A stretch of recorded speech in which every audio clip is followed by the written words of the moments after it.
आज हम एक्सप्लेन करने वाले हैं एक स्पेनिश मूवी जिसका नाम है स्किन, जिसकी स्टोरी आपको हैरान कर देगी।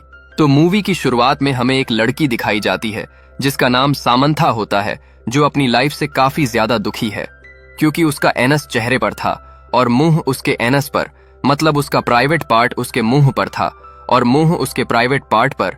वह अपने अजीब से चेहरे के कारण अकेले रहना पसंद करती है ताकि लोग उसे देखकर उसका मजाक ना बनाएं। लेकिन कुछ समय बाद वह फैसला करती है कि वह बिना चेहरा ढके रेस्टोरेंट में जाएगी। पर जैसे ही वो रेस्टोरेंट में जाती है तो वहां पर मौजूद वेट्रेस उसका चेहरा देखकर हंसने लगती है और ये देखकर सामंथा उदास हो जाती है क्योंकि उसका चेहरा सामान्य लोगों की तरह नहीं था।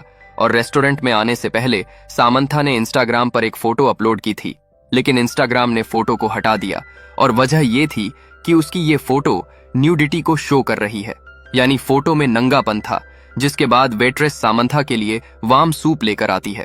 तभी सामंथा एक पाइप निकलती है और उसे अपने एक्स से पीती है क्योंकि उसका मुंह वहीं पर था। फिर सामंथा अपना खाना खत्म करके अपने घर जाने लगती है, लेकिन वहां पर दो लफंगे आकर उसे परेशान करने लगते हैं और उसके चेहरे को देखकर उसका मजाक उड़ाने लगते हैं। तभी वो लफंगे उसे साइड में लेकर जाते हैं, लेकिन सामंथा उसके अखरोट फोड़ देती है और जल्दी से जाकर कार में बैठ जाती है। पर रास्ते में जाते समय उसकी कार किसी के ऊपर चढ़ जाती है, जिससे वो जोर जोर से चिल्लाने लगता है। तभी सीन शिफ्ट होता है और हमें एक क्रिश्चियन नाम का लड़का दिखाया जाता है।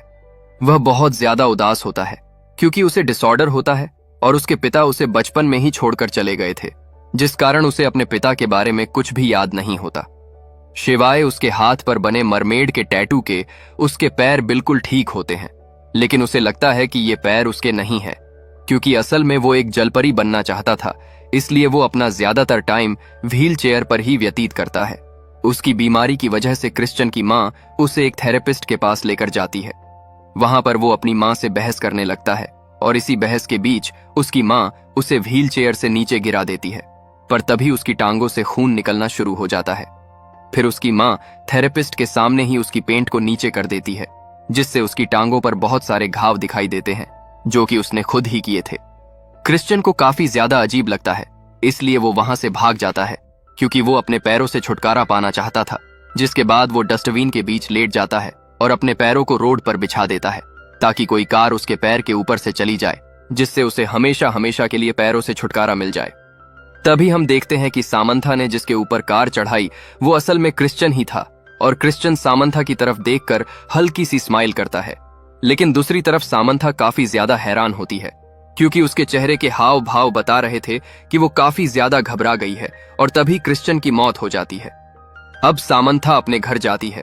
वह अपने आप को कोसने लगती है क्योंकि उसे गलती से ही पर क्रिश्चियन को मार दिया, जिस वजह से वो अपने पिता से भी बात नहीं कर रही थी।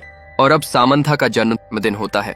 वो अपने पिता के साथ अपना जन्मदिन मनाने लगती है क्योंकि उसकी कोई भी सहेली या लड़का दोस्त नहीं था, इसलिए वो अपने पिता को ही अपना सब कुछ मानती है।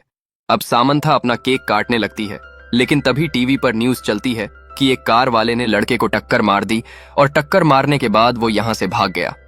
ये सुनकर उसका पिता कहता है कि इस दुनिया में कितने घटिया और बेरहम लोग हैं जो बिना वजह किसी के साथ ऐसा कर देते हैं। लेकिन ये सुनने के बाद सामंथा अंदर से पूरी तरह से टूट जाती है। जिसके बाद उसके पिता उसके जन्मदिन पर उसे एक गिफ्ट देते हैं जो कि एक फेस मास्क था, ताकि वो उसकी सहायता से अपना चेहरा दूसरे लोगों से छिपा कर रख सके। लेकिन सामंथा को उसके पिता का गिफ्ट पसंद नहीं आता है और वह रोने लगती है। इसी बीच वो अपना घर छोड़ने का ठान लेती है, लेकिन घर से निकलते ही उसे वो लफंगे मिलते हैं जो उसे पहले भी परेशान कर चुके थे। वे दोनों मिलकर सामंथा के साथ दुष्कर्म करने की कोशिश करते हैं, तो सामंथा उसके प्राइवेट पार्ट को ही काट देती है और वहां से भाग जाती है। दरअसल वो सुसाइड करने के लिए जा रही थी क्योंकि वो अपनी इस जिंदगी से परेशान हो चुकी है और उसे जीने का कोई ठोस कारण नहीं मिल पा रहा था।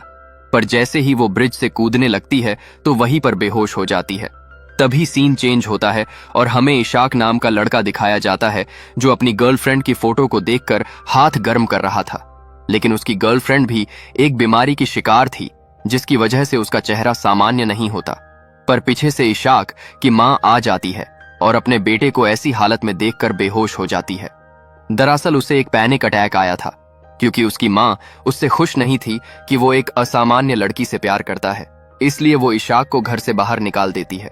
यहाँ पर इशाक अपनी गर्लफ्रेंड ऐना को फोन करता है लेकिन अब ऐना का अफेयर किसी और लड़के के साथ चल रहा था जिसका नाम बैली है।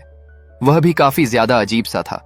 वो दोनों अपना समय बहुत अच्छे से बीता रहे होते हैं और दूसरी तरफ इशाक ऐसे लोगों से बहुत ज्यादा प्यार करता है जो कि डिसेबल होते हैं, यानी किसी बीमारी से पहले से ही ग्रस्त होते हैं, क्योंकि वो उनके प्रति अपना सेक्सुअल अट्रैक्शन फील करता था। तभी बेली ऐना को कहता है कि वो इसाक के साथ सारे संबंध तोड़ दे, जिसके बाद ऐना इसाक को डिनर के लिए अपने घर बुलाती है और इसी बीच इसाक अपने दिल की सारी बातें ऐना को बता देता है। वह उसे ये भी बता देता है कि वो डिफॉर्म्ड लड़कियों को काफी ज्यादा पसंद करता है और उनके लिए उसके मन में एक अलग ही अट्रैक्शन है। उसे ऐना भी बहुत ज्यादा पसंद होती है, लेकिन जब ये सारी बातें ऐना सुनती है तो उसे बहुत ज्यादा गुस्सा आता है। वह इसाक को थप्पड़ मारती है और उससे ब्रेकअप कर लेती है। वह ब्रेकअप करने के बाद उसे कुछ पैसे देती है ताकि वो अपना गुजारा कर सके।